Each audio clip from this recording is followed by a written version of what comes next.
প্রভাবশালী মানুষ, শক্তিশালী মানুষ। আমরা যদি কিছু এই যে জনগণ লয়ে যাই গেলে আবার কিছুই হয় না। যে যারা যারা বাংলা কুদ আছে এরা খুব শক্তিশালী মানুষ।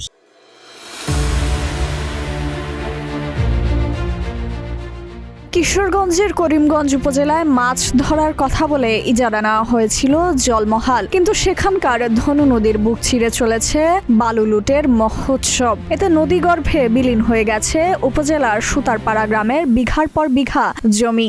তাই সে সম্বল ভিটেমাটি হারানোর আতঙ্কে দিন কাটছে সেখানকার হাজারো বাসিন্দার।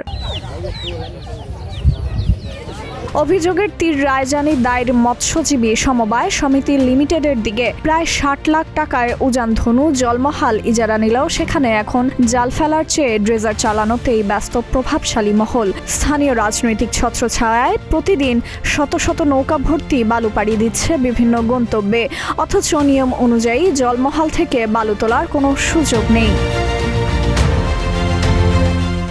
অপরিকল্পিতভাবে বালু উত্তোলনের ফলে নদীর পাড় এখন নড়বড়ে। প্রতি মুহূর্তে ধসে পড়ছে বিঘার পর বিঘা ফসলি জমি। সুতারপাড়া গ্রামবাসী এখন দিন গুনছে কখন নদীর পেটে চলে যায় তাদের বসত ভিটা।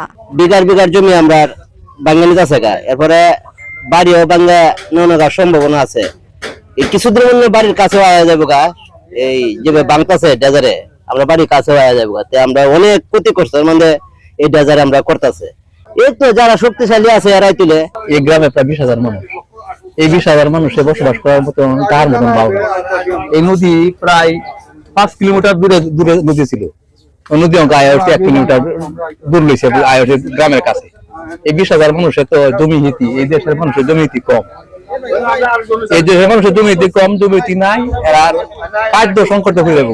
অন্যদিকে নিয়ম বহির্ভূতভাবে বালু উত্তোলনের কথা স্বীকার করেছেন ইজারাদাররা। জেলা প্রশাসকের কার্যালয় থেকে নির্দিষ্ট শর্ত সাপেক্ষে খননের অনুমতি পেলেও অধিকাংশই মানা হচ্ছে না। তবে এ বিষয়ে ক্যামেরার সামনে কথা বলতে রাজি হননি তারা। এটা ভাড়া করে বেশি আনে, সবাই ভাড়া করে আনে, এই যে এটা চুক্তিতে আনে ভাড়া করে, যারা অবৈধভাবে তুলতে পারে এই ব্যাগটা মিনিস করে তুলতে পারে এরাই তো এটা আনে। এটা নাহলে তো শর্ততে কিছু ত্রুটি বিত্রুটি আছেই, ব্যাগটা দিয়ে শুনবো না। আমরা না একটা আনছি আমরা হেমন্ত, এই যে হেমন্ত সিজনে এই লোকগীটা অর্ধেকটা টাইম হয়ে যায়। আর ডান চেটের মেয়েদের একটা অকরে মেয়েদের নৌকা মেয়েদের ভিতরে যেত, আগে ভিতরে যেত ধান টান লইয়ে মেয়েদা অনেক ভিতরে যেতে না, একটা বই বই আছে। অনেক পরিবেশ আমরা দেখেছি বিভিন্ন কত একসাথে করবো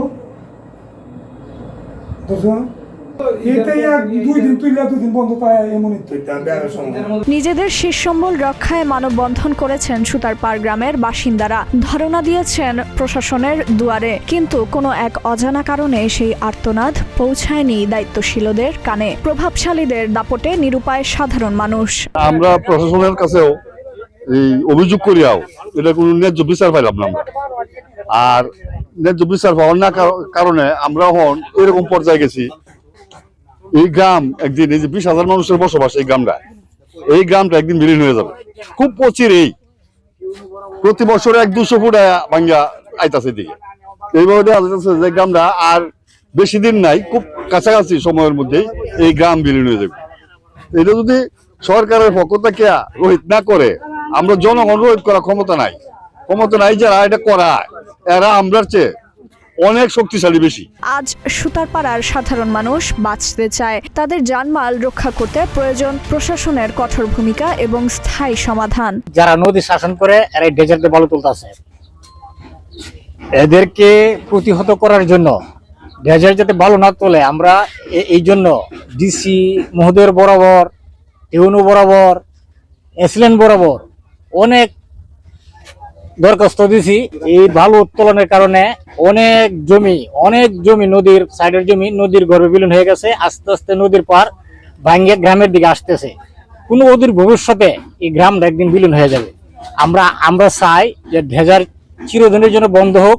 এই জন্য আপনাদের মাধ্যমে আমি মাননীয় প্রধানমন্ত্রীর দৃষ্টি আকর্ষণ করছি, মাননীয় প্রধানমন্ত্রী তারেক রহমান যাতে আমাদের এই বিষয়টার প্রতি একটু নজর দেয়, আমরা যাতে এটার একটা প্রতিকার পাই। তথ্য অনুযায়ী অনুমোদিত পত্রে 11টি শর্ত থাকলেও অধিকাংশই হচ্ছে না মানা। তদারকির দায়িত্বে থাকা উপজেলা নির্বাহী কর্মকর্তা জানান, বিভিন্ন সময় অভিযান পরিচালনা করা হয়, শর্ত লঙ্ঘন হলে নেওয়া হবে আইনগত ব্যবস্থা। নদীর যে স্বাভাবিক প্রবাহ বা নদীর যে পরিবেশগত যে বিষয়গুলো সেগুলো যেন ক্ষতিগ্রস্ত না হয় সেই শর্তগুলো কিন্তু জুড়ে দেওয়া হয়েছে।